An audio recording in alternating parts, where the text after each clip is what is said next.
c'est vraiment, vraiment quelque chose de tellement, je dirais, étonnant de voir autant de gens qui se disent être des gens du métier,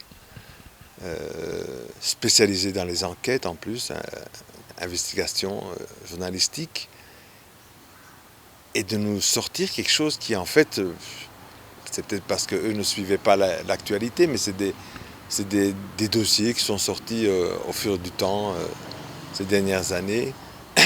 Mais de voir qu'autant de gens se mettent ensemble pour sortir des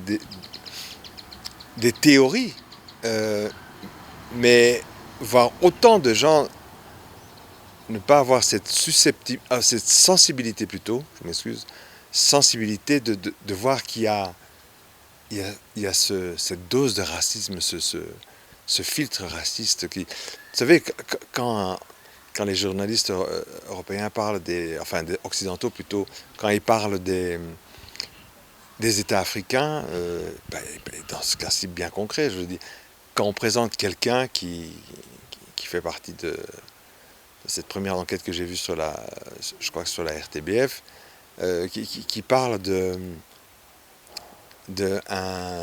un opposant qui fut proche du président Kagame. Donc je me demande si on pourrait dire que, je ne sais pas, le président Biden, que c'est un proche de celui qui est à la tête de la CIA, ou bien, je ne sais pas, que le ministre des Affaires étrangères belge est une proche du roi des Belges. Donc, je veux dire, ce manque comme si ce n'était pas des institutions chez les Africains, hein? Comme s'il n'y avait pas un gouvernement avec un appareil d'État, avec des fonctions, que tout simplement, un président n'est pas proche de, de quelqu'un qui est... Enfin, je veux dire, proche, en français, ça veut dire que quoi, ils jouent au billard ensemble, ils fument des cigares ensemble, je sais pas. Mais ça ne veut rien dire. Donc déjà, ce choix de langage. Alors, oui, pourquoi ne pas avoir planté même le personnage? On parle un opposant. Non, mais par exemple, on parle de Patrick Karegeya qui a été assassiné en Afrique du Sud, et on voit la main du Rwanda. Bon, mais qui est Patrick Karegeya? D'abord, ce n'est pas un simple opposant, c'est quelqu'un qui a même été à la tête des renseignements au Rwanda, qui a d'ailleurs commis certaines fautes, puisqu'il a été jugé par la cour militaire, il a été retiré son rang. Il a eu une garde à vue chez lui, à son domicile, et puis pour finir, voilà, il a fait sa peine. Et puis, à un certain moment, voilà, imaginez-vous qu'il a pu quand même, enfin, il est sorti du Rwanda, s'est retrouvé en Tanzanie, puis en Afrique du Sud, sans aucun problème. Donc, ce qui veut dire que tout ça s'est fait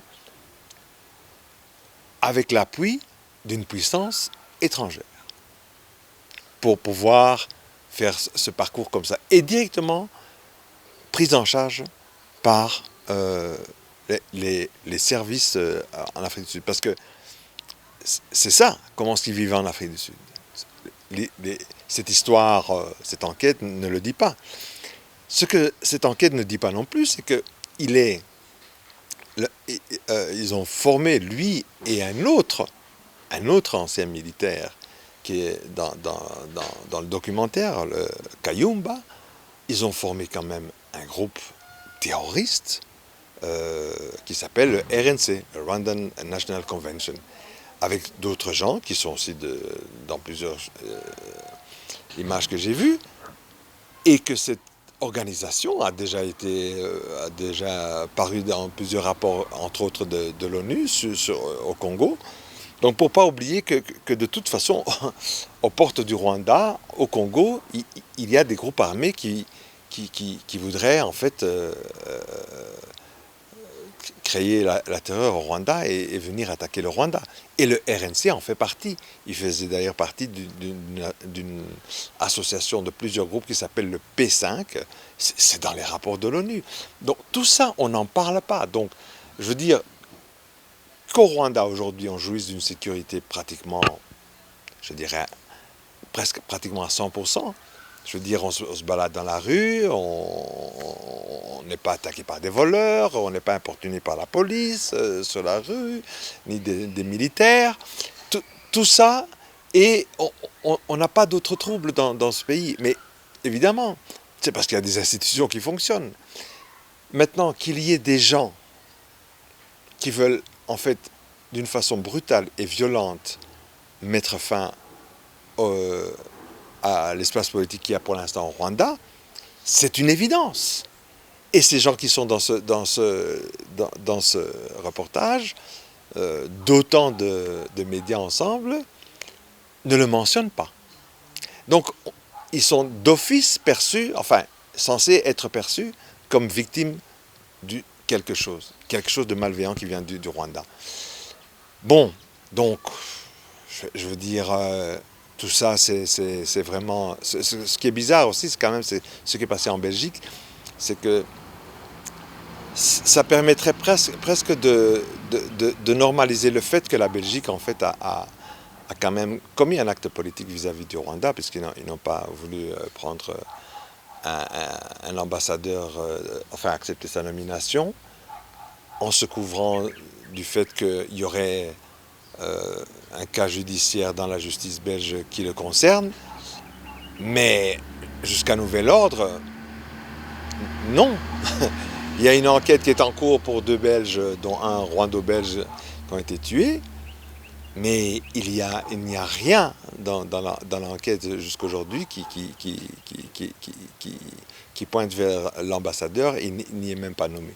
Donc, encore une fois, on rajoute une couche sur du bruit, je dirais. Et la vraie question, c'est pourquoi autant de bruit, pourquoi autant de fanfares, alors qu'il n'y a rien, pourquoi à ce moment-ci? Et là, avec la petite mémoire que nous avons quand même de ces dernières 30 années, on voit qu'à chaque, je dirais, rendez-vous de consultation populaire, que ce soit le référendum ou les élections, comme maintenant on va avoir les élections présidentielles, bien, on a remarqué qu'on a droit à une sortie de quelque chose de spectaculaire qui est censé accuser le Rwanda. Donc ça c'est mon explication. Donc je crois qu'il y a une grosse dose de racisme, une grosse dose de vraiment voir le Rwanda, peut-être un des seuls pays qui s'en tire assez bien, à sa propre façon, en ne suivant pas un modèle occidental, que ça gêne en Occident.